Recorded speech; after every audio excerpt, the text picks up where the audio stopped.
नमस्कार दोस्तों, आज हम एक कहानी के रूप में आपको हमारे पूर्व राष्ट्रपति डॉक्टर APJ अब्दुल कलाम के बारे में बताते हैं।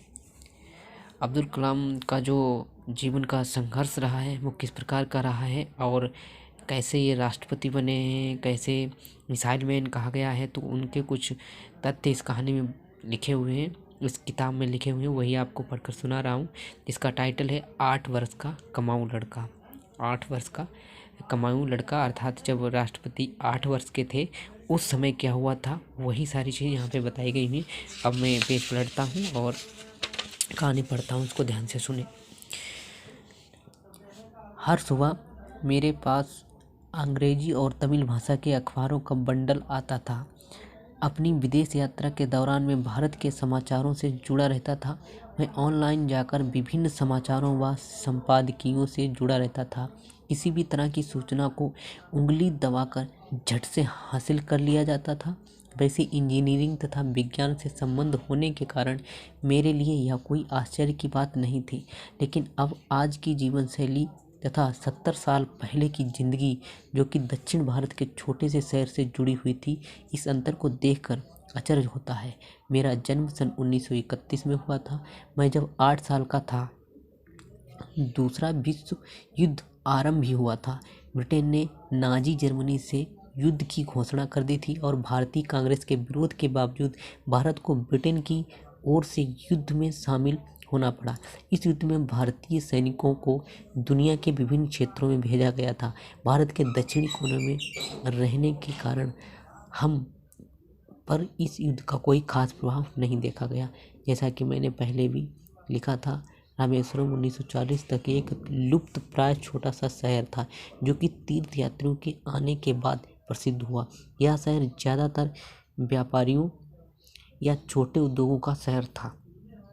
यह शहर शिव मंदिर के कारण प्रसिद्ध हुआ। वैसे इस शहर में मस्जिद और चर्च भी थे। यहाँ के निवासी शांतिपूर्वक जीवन बिता रहे थे। अन्य शहरों व गाँव की तरह इस शहर में दंगे नहीं भड़कते थे। हमारे शहर में बाहरी जानकारी प्राप्त करने का एक ही साधन अखबार था।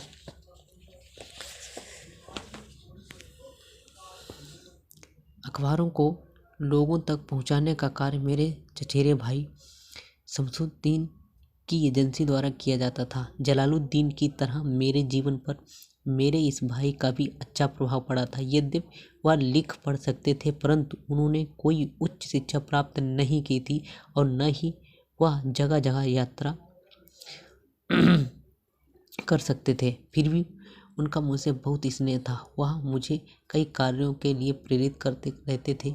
यह भी कहा जा सकता है कि वह मेरे ज्ञान का स्रोत थे। ये दोनों व्यक्ति मेरे विचारों व ध्येयों को कार्यान्वित करने के पहले ही समझ जाते थे। मेरे विचार में उनका क्षेत्र सिर्फ अपने व्यापार तक ही सीमित नहीं था, वे विस्तृत विश्व की जानकारी रखते थे।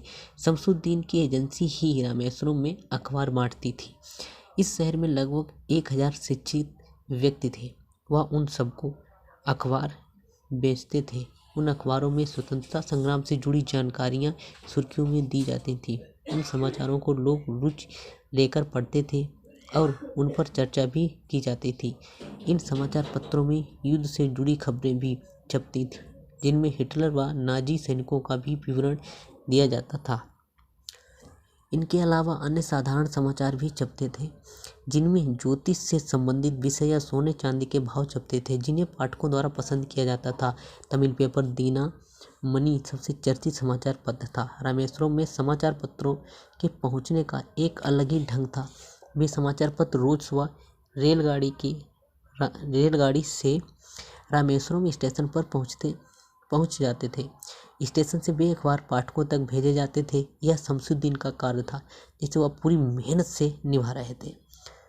दूसरे विश्व युद्ध की रोज की गतिविधियों से हम अवगत हो रहे थे और समाचार पत्रों के वितरण के कार्य ने मेरे जीवन को भी अनोखे ढंग से प्रभावित किया था।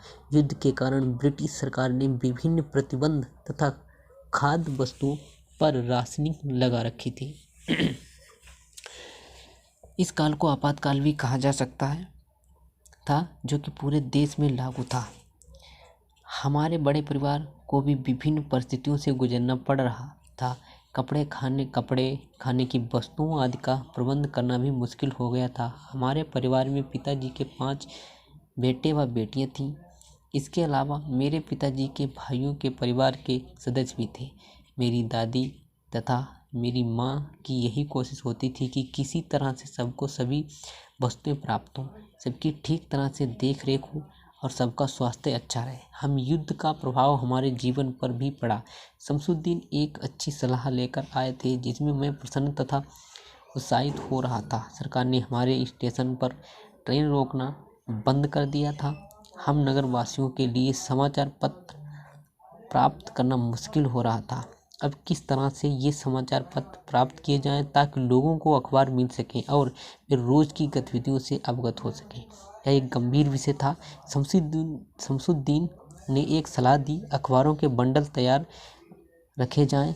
जब गाड़ी रामेश्वरम धनुषकोडी मार्ग पर पहुंचे तो अखबारों के बंडल स्टेशन पर फेंक दिए जाएं। अब मुझे इस कार्य से जोड़ा गया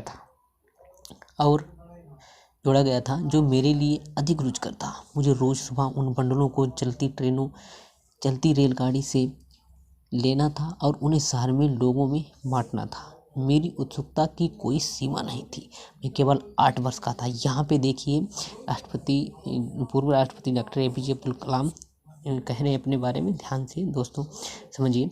मेरी उत्सुकता की कोई सीमा नहीं थी। मैं केवल 8 वर्ष का था और मैं निश्चित रूप से घर में अपना छोटा सा योगदान दे सकता था।